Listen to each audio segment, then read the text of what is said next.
Hello दोस्तों, मैं मोहित स्वागत करता हूं आपके अपने YouTube channel GK crack with Mohit में।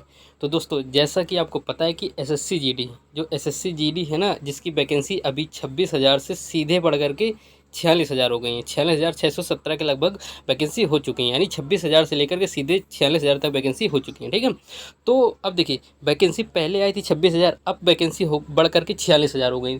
तो बहुत से लोगों को ये डाउट है, जिनका अभी फ़िलहाल ही इंटर हुआ है या फिलहाल ही जो 2025 के 24-25 की एसएससी जीडी भर्ती की जो तैयारी कर रहे थे, तो उनके लिए बहुत सा ये डाउट है कि अब जो 20,000 वैकेंसी बढ़ करके इसमें ऐड होकर के आ गई हैं, तो क्या 2024-25 का जो अगस्त में जो नोटिस आने वाला था, कि अब नहीं आने वाला। ठीक है, तो आज हम एसएससी जीडी 2024-2025 यानी कि 2024 में फॉर्म आएगा, 2025 तक उसका सारा पूरा क्रियाक्रम होगा, जो भी मतलब जो भी होगा, तो सारी चीज़ें होंगी। तो मैं वो चीज़ें आज आपको मैं बताने वाला हूँ इस वीडियो में। देखिए, मैं आपको क्या क्या बताने वाला हूँ। तो ये क्वेश्चन सारे लिखे हुए, मैं इन सब चीज़ों के बारे, क्या कि ये वीडियो देखने के बाद मैंने ये सोचा है कि आपका ये वीडियो देखने के बाद में कोई भी डाउट ना रह जाए। ठीक है, तो देखिए, पहला क्वेश्चन अपने पास है कि फॉर्म कब तक आएंगे। ठीक है, ये सबके पास डाउट रहता है। अगर कोई 2024-25 की तैयारी कर रहा है, तो उसके मन में सबसे पहला डाउट तो यही है कि फॉर्म कब आएगा, कितनी वैकेंसी आएंगी भी या नहीं आएंगी, कितनी आने वाली हैं, ये सब चीज़ें। क्योंकि क्या होता है कि वैकेंसी के हिसाब से ही लड़के का माइंड प्रेशर जो होता है वही क्रिएट होता है। जैसे मान लीजिए वैकेंसी थोड़ी कम है, तो क्या होता है, बहुत से लोग तैयारी ऐसे नॉर्मली फॉर्म डाल लेते हैं, कर लेते हैं, पेपर दे आते हैं। ठीक है, वैकेंसी ज़्यादा होती है तो थोड़ा आदमी ज़्यादा प्रेशर लगा करके तैयारी करता है कि इस बार हो ही जाएगा, क्योंकि ज़्यादा वैकेंसी होती है तो ज़्यादा चांसेस रहते हैं होने के। ठीक है ना, पेपर कब तक होगा इस चीज़ पर बहुत डिपेंड होता है तैयारी पर। तैयारी का पूरा जो विद्यार्थी है, पेपर कब तक होगा इस डेट पे ही डिपेंड रहता है बच्चा, है ना। कंपटीशन कितना होगा ये बहुत इंपॉर्टेंट है, ये जानना। अगर किसी भी एग्ज़ाम की तैयारी करो तो ये जानना बहुत इंपॉर्टेंट है कि कंपटीशन कितना होगा और पेपर किस दिन होगा। ठीक है, और ये जो एड ऑन मैंने किया 5वां नंबर, ये मैंने इसलिए बताया आपको, थोड़ा सा तैयारी को जो है, आपकी तैयारी को किस प्रकार से, कौन से लेवल पर किस प्रकार का टचअप दिया जाना चाहिए ताकि आपका एग्ज़ाम निकले। ठीक है, मैं इसलिए बता रहा हूँ क्योंकि मैंने 3 बार एग्ज़ाम निकाला हुआ है और मैं अपनी स्ट्रेटेजी आपको बताऊँगा। और मैं 100% गारंटी के साथ कह रहा हूँ कि जो मैंने फॉलो किया था, अगर आपने फॉलो कर लिया, तो आप अगर 2024-25 का पहली बार एग्ज़ाम दे रहे हो, तो आप पहली बार में ही मनपसंद पोस्ट लेकर के जाएंगे। ठीक है, ये मैं गारंटी दे रहा हूँ। आपको क्या करना है, क्या नहीं करना है, पहले अटेम्प्ट में कैसे निकालें, इस चीज़ पर हम बहुत ज़्यादा फोकस करूँगा कि पहले अटेम्प्ट पर आप कैसे निकालें। और देखिए, अगर मेरे बताए हुए रास्ते पर आप चलेंगे और आपका भला होता है, तो ये मेरे लिए सबसे खुशी की बात होने वाली है ना। सबसे अच्छी, अगर आपके ये मान लीजिए कि अगर आपकी नौकरी लगती है मेरे बताए हुए रास्ते से, या थोड़ा बहुत भी मेरे से फ़ायदा होता है, तो बहुत बहुत ज़्यादा खुशी होने वाली है मुझको। तो इसलिए मैं आपको गाइड करूँगा। ठीक है, इसलिए मैं, आप जो भी मैंने किया है मैं गाइड करूँगा। अभी मैं आपको बताऊँगा भी कि मैंने 3 बार पेपर क्वालिफाई किया। तो ऐसा ही नहीं कि मतलब मैं ये चीज़ हवा में बोलूँगा या हवा में बोल रहा हूँ, या किस प्रकार से कोई नॉर्मली मतलब ऐसे कट ऑफ से 1-2 नंबर ज़्यादा हो जाने से। देखिए क्या होता है कि अगर आपके कट ऑफ, जैसे मान लीजिए कट ऑफ है 55 नंबर, 56 नंबर वाले भी क्वालिफाई और 80 नंबर वाला भी क्वालिफाई। ठीक है, तो ऐसा नहीं कि मेरे कट ऑफ से 1-2 नंबर ज़्यादा थे इसीलिए क्वालिफाई, ऐसा नहीं, कुछ नहीं। बहुत अच्छे तरीके से मैं आपको बताने वाला हूँ किस किस तरीके से कितना नंबरों से मैंने क्वालिफाई किया, सब कुछ बताऊँगा। ठीक है, तो आज इन क्वेश्चनों पे मेनली बात करेंगे। आपके लिए जो इंपॉर्टेंट क्वेश्चंस हैं वो शुरू के 4 क्वेश्चंस हैं, और सातवां और छठवां। ठीक है, ये इंपॉर्टेंट है। 5वां तो मैंने आपकी तैयारियों को मोटिवेट करने के लिए बनाया हुआ। ठीक है, और देखिए, मैं वीडियो शुरू करने से पहले मैं यहाँ पर थोड़ा सा ऐसे नॉर्मली जानकारी देता हूँ कि यहाँ पर देखिए, मेरे द्वारा एग्जाम निकाले गए हैं। रेलवे एनटीपीसी प्रीलिम्स मैंने निकाला हुआ है, रेलवे ग्रुप डी निकाला हुआ है, SSC MTS, SSC D 2 times निकालना हुआ है। इसलिए 2 टाइम्स लिखा है। यहाँ पर 3 टाइम्स क्यों लिखा है, क्योंकि अभी इसका रिजल्ट नहीं आया है। 3 टाइम्स इसलिए लिखा है क्योंकि मैं आपको जब नंबर बताऊँगा तो आपको भी यकीन हो जाएगा कि इस बार भी हो जाएगा आराम से। ठीक है, दिल्ली पुलिस मिनिस्ट्रियल के और दिल्ली पुलिस कांस्टेबल दोनों मैंने एग्जाम निकाला हुआ है, सीआरपीएफ एसएम का एग्जाम निकाला हुआ है। तो ये सब चीज़ें इसलिए मैं आपको बता रहा हूँ। देखिए, ऐसा नहीं कि मैं आपको दिखा रहा हूँ, मैं इसलिए बता रहा हूँ ताकि आपको भी थोड़ी सी मतलब मुझ पर विश्वास हो जाए कि मैं जो बता रहा हूँ, जो कर रहा हूँ, तो वो चीज़ सही है, कितनी गलत है, ये आप अपने दिमाग से उसको एनालाइज़ कर सकें। ठीक है, तो चलिए दोस्तों, वीडियो को शुरू करते हैं। सबसे पहली बात करते हैं फॉर्म कब तक आएंगे। ठीक है, सबसे पहला जो आपके पास फॉर्म कब तक आएंगे, तो इसका देखिए मैं आपको नोटिस दिखा देता हूँ। एसएससी का नोटिस है, मैं दिखा देता हूँ आपको। देखिए, हम नीचे चलते हैं, यहाँ पर मैंने नोटिस उसका लगाया हुआ है। ठीक है, ये एसएससी का नोटिस है, अभी हाल फिलहाल में आया था। एसएससी स्टाफ सिलेक्शन कमीशन जो tentative calendar examination of for the year 2024-25। ठीक है, उसके जैसे आप नंबर नीचे पर जाएंगे, देखिए ये लिखा हुआ है, कांस्टेबल जीडी इन CAPF NIA SSF rifleman GD Assam rifles examination 2024-25। CB का मतलब होता है कंप्यूटर बेस्ड एग्जामिनेशन। इसकी जो डेट ऑफ एडवर्टाइज है वो कितनी तारीख को, 27 तारीख को, 27/8 यानी 27 अगस्त को इसका डेट जो फॉर्म है वो निकलेगा, और 27 अगस्त से इसका फॉर्म चालू हो जाएगा, मतलब 27 अगस्त को आपको फॉर्म भरना स्टार्ट हो जाएगा, ठीक है। और 27 जो है अगले 27 तक, यानी पूरा 1 महीने एग्ज़ाम, 1 महीने फॉर्म, सॉरी 1 महीने फॉर्म भरे जाएंगे, ठीक है, 1 महीने फॉर्म भरे जाएंगे। और उसके जस्ट आगे देखिए यहाँ पर जो मंथ ऑफ एग्ज़ाम लिखा हुआ है, मंथ ऑफ एग्ज़ाम कब होगा, मंथ ऑफ एग्ज़ाम होगा जनवरी फरवरी में, ठीक है। तो यानी कि आप अगले जनवरी फरवरी, और इसका एग्ज़ाम जो भी लिखा होता है तो होता है बिल्कुल फिक्स है इसका, जनवरी फरवरी लगभग 40-45 दिन एग्जाम चलता है, क्योंकि एसएससी जीडी में आप जानते हैं बहुत सारा फॉर्म भरा जाता है ना, बहुत ज़्यादा फॉर्म भर जाता है, लगभग 40-50 60-70 लाख ऐसे फॉर्म भरते हैं। जब मैंने पहली बार दिया तो उस समय 70 लाख फॉर्म भरे थे, तो काफ़ी रिजेक्ट होते हैं, तो 50-60 लाख बच्चे तो आराम से फॉर्म पेपर देते हैं, 50 लाख बच्चे के लगभग, ठीक है। तो इसका एग्ज़ाम क्या है, जनवरी फरवरी में, और 2025 में एग्ज़ाम है, ठीक है, मतलब अगले साल एग्ज़ाम है, लेकिन अभी से आप तैयारी करेंगे तो ही बहुत अच्छे से तैयारी कर पाएंगे, ठीक है।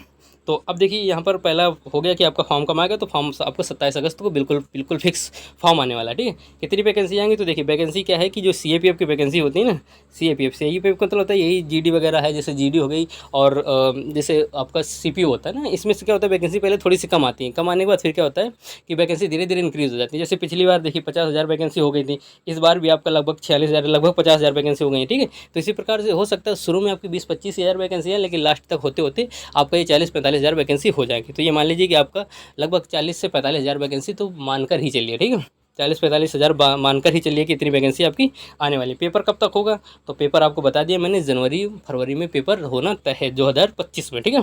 कंपटीशन कितना होगा, तो देखिए कंपटीशन क्या होता है मैं बता देता हूँ आपको, कि फॉर्म बहुत से भरे जाते हैं, फॉर्म बहुत ही भरे जाते हैं। देखिए अभी क्या है कि जैसे 160 नंबर का पेपर होता है, ठीक है, 160 नंबर का पेपर होता है, तो उन 160 में क्या है कि 160 के नीचे जब हम आते हैं तो 150 तक, यहाँ से यहाँ तक का जो गैप होता है 10 नंबर का, इसमें बहुत कम बच्चे मिलते हैं, बहुत ही कम बच्चे मिलते हैं। जैसे ही आप थोड़ा सा नीचे आएंगे 140 पे, 130 पे, तो क्या होता है धीरे धीरे नंबर ऑफ संख्या जो होती है बच्चों की, सॉरी नंबर ऑफ स्टूडेंट जो होते हैं वो बढ़ने लगते हैं। और जैसे ही ये 130 से नीचे आंकड़ा पार करता है, 130 से जैसे ये 125, 127, 120, 119, 118 पर जब ये कट ऑफ नंबर आते हैं ना, तो यहाँ पर नंबर ऑफ स्टूडेंट बल्क में होते हैं, यानी बहुत से बच्चे होते हैं, ठीक है। तो क्या करना है आपको, कंपटीशन आपको देखना है कि आप किस जगह पर अप्लाई कर रहे हैं। आप जब टेस्ट देंगे, मॉक टेस्ट लगाएंगे, तो आपको खुद से एनालाइज करना है कि आपके नंबर 130 प्लस आ रहे हैं या नहीं आ रहे हैं, ठीक है। मैं आपको हर बार बता रहा हूँ, 130 प्लस नंबर अगर आपके नहीं होगी तो आपको मुसीबत होने वाली है, ठीक है, क्योंकि इसमें कंपटीशन काफ़ी होता है। क्योंकि देखिए एग्ज़ाम जो होता है बहुत ही इजी लेवल का होता है, बहुत ही इजी टू मॉडरेट होता है, ठीक है,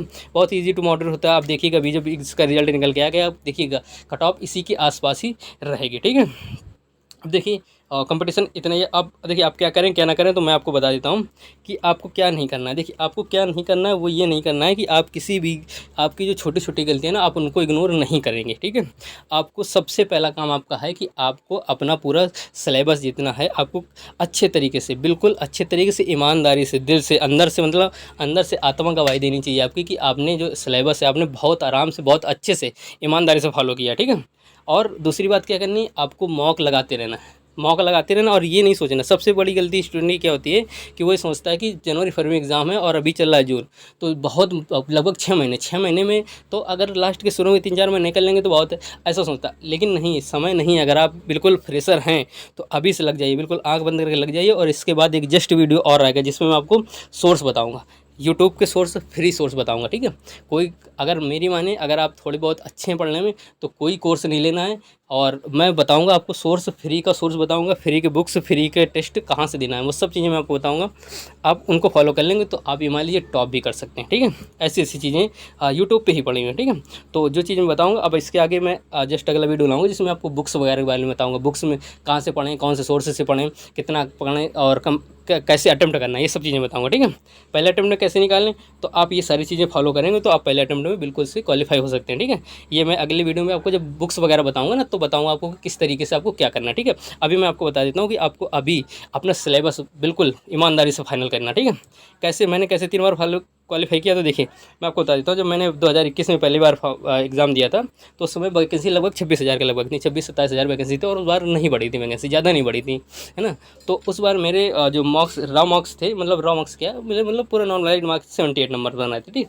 तब मैं बता दूँ आपको, तब 100 नंबर का पेपर हुआ करता था, तब 100 नंबर का पेपर हुआ करता था। उसके बाद जब दोबारा हुआ तब दोबारा 160 नंबर का हुआ, तब 100 क्वेश्चन आते 100 नंबर के आते, दोबारा क्या हुआ कि 160 के आते। फिर मैंने दोबारा फिर एग्ज़ाम दिया, क्योंकि जो मेरा थोड़ा मेडिकल का इशू था तो वो प्रॉब्लम कर गया, इस वजह से मुझे दोबारा एग्ज़ाम देना पड़ा, ठीक है। यानी कि आप समझ सकते हैं बाहरी हो गए। तो 160 नंबर में फिर जब 160 का दूसरा होता है, फिर उसमें मेरे जो नॉर्मलाइज्ड मार्क थे वो थे 143 नॉर्मलाइज मार्क थे, ठीक है। मतलब पॉइंट में है, आप समझ सकते हैं। मैं ऐसे आपको ऐसा बता रहा हूँ, मतलब रॉ का मतलब कि मैं आपको ये बता रहा हूँ कि पॉइंट में नहीं बता रहा हूँ कि 100.3.22 ऐसे 78 पॉइंट, कुछ नहीं, ठीक है। मैं सीधे सीधे आपको बता रहा हूँ 143 नंबर थे, ठीक है। और इस बार जो है, इस बार मेरा एग्ज़ाम बहुत अच्छा गया था। पिछले हर दो वो उन दोनों से बहुत अच्छा गया था, ठीक है। तो इस बार मेरे जो जैसे आपको पता है कि मैथ, रीजनिंग, हिंदी और जीके जीएस आती है, ठीक है। तो मैथ, रीजनिंग और हिंदी पूरी मेरे सही थे। जीएस में जो क्वेश्चन 8 गलत थे, यानी कि मेरे जो टोटल नंबर ऑफ क्वेश्चन 72 सही थे, 8 गलत थे। आपको पता है कि 1/8 की माइनस मार्किंग है। तो वहाँ पर देखिए 72 का आप आइडिया लगा सकते हैं कितने नंबर्स बनेंगे। देखिए 2 नंबर का क्वेश्चन होता है ना, 2 दूना 4, 2 सत्ते 14, ये मान लीजिए। और 1-2 नंबर का क्या होता है कि माइनस मार्किंग होती है, ठीक है। तो उस हिसाब से मेरे नंबर बन रहे हैं, ठीक है। तो आप समझ सकते हैं। अब देखिए तो आपको क्या करना है, सबसे पहला काम आपको यही करना है कि आपको अपना सिलेबस, देखिए सिलेबस में सबसे इम्पोर्टेंट क्या है, मैथ, जी के नहीं, जी के आप छोड़ दीजिए, मैथ, रीजनिंग और हिंदी, इन चीज़ों से आप चाहें तो आप पूरे नंबर ला सकते हैं, ठीक है। मैथ में आपको क्या करना है, मैथ में आपको छोटे छोटे टॉपिक जो अर्थमेटिक टॉपिक है उनको आपको पहले बहुत अच्छे स्कोर कर लेना, जैसे परसेंटेज हो गया, लाभ हानि हो गई, नाव धारा हो गई, और साधारण ब्याज हो गया, चक्रवृद्धि ब्याज हो गया। इनके छोटे छोटे क्वेश्चन जो मतलब कि ज़्यादा अच्छे लेवल के नहीं, आपको नॉर्मली क्वेश्चन जो होते हैं, जो शुरुआत के क्वेश्चन होते हैं, आपको उनको तैयार करना, ठीक है। रीजनिंग में आपको कुछ नहीं करना, अगर आपको कोई पर्टिकुलर टॉपिक नहीं आता है तो उसकी वीडियो देखनी, वरना आपको सिर्फ और सिर्फ टेस्ट ही लगाने, ठीक है। अगर आपके पास टेक्स्ट बुक पास है तो ठीक है, वरना आप कहीं से भी टेस्ट लगा सकते हैं मिसलेनियस क्वेश्चन के, ठीक है। हिंदी क्या करना है, आपको हिंदी अच्छे से रिवाइज करनी, कह रहा हूँ कि हिंदी को आपको अच्छे से पहले पढ़ना है, एक बार शुरू से आपको पढ़ना है, ठीक है। अगर आपने हिंदी कहीं नहीं पढ़ रखी है तो आप रोज़गार विद अंकित चैनल है जिसमें बहुत अच्छी हिंदी पढ़ाते हैं सर लोग, तो आप चाहें तो वहाँ से हिंदी कवर कर सकते हैं, ठीक है। तो इन तीनों चीज़ों को आप कवर करिए। तीनों चीज़ों को कवर करने के बाद आप जीएस का पोर्शन उठाइए। जीएस में क्या है कि जीएस में देखिए बहुत ब्रॉड सब्जेक्ट है, इसमें से हिस्ट्री, पॉलिटी, ज्योग्राफी, बहुत अन्य सारे सब्जेक्ट्स वगैरह होते हैं। तो इन सबको आपको क्या करना है कि इन सबको आपको बहुत ही अच्छे तरीके से रिवीजन करना, ठीक है।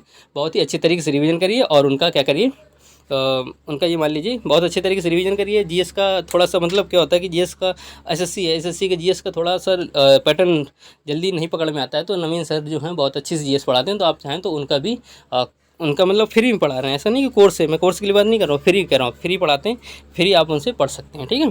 तो मैं तो यही कहूँगी कि मैथ, रीजनिंग और हिंदी में आप बहुत ज़्यादा अच्छी पकड़ बना लीजिए कि आपके 60 में 60 सही हो जाए, ठीक है। आपके 60 में 60 सही हो जाए, ऐसा आप पकड़ बना लीजिए। बाकी आपको जीएस में अगर आपके थोड़े बहुत कम भी बनते हैं तो भी आप नंबर कहीं ना कहीं अच्छे खींच ले जाएंगे, क्योंकि जीएस में 20 में से ये मान लीजिए कि आपके 8 से 10 क्वेश्चन आप सही कर सकते हैं, ठीक है। तो ये स्ट्रेटजी थी, और मैं जस्ट ही आपको जो सोर्स हैं पढ़ने के लिए, सोर्स है और क्लासेस डायरेक्ट आपको बताऊंगा कि आपको ये करना चाहिए, ये नहीं करना चाहिए, ठीक है। तो वो भी मैं जल्द वीडियो लेकर आने वाला हूँ। तो दोस्तों चैनल को सब्सक्राइब कर लीजिएगा और अगली वीडियो का इंतजार करिएगा, ठीक है। तो अगर ये वीडियो अच्छा लगा तो वीडियो को लाइक करिए और चैनल को सब्सक्राइब जरूर करिए। चलिए दोस्तों, धन्यवाद।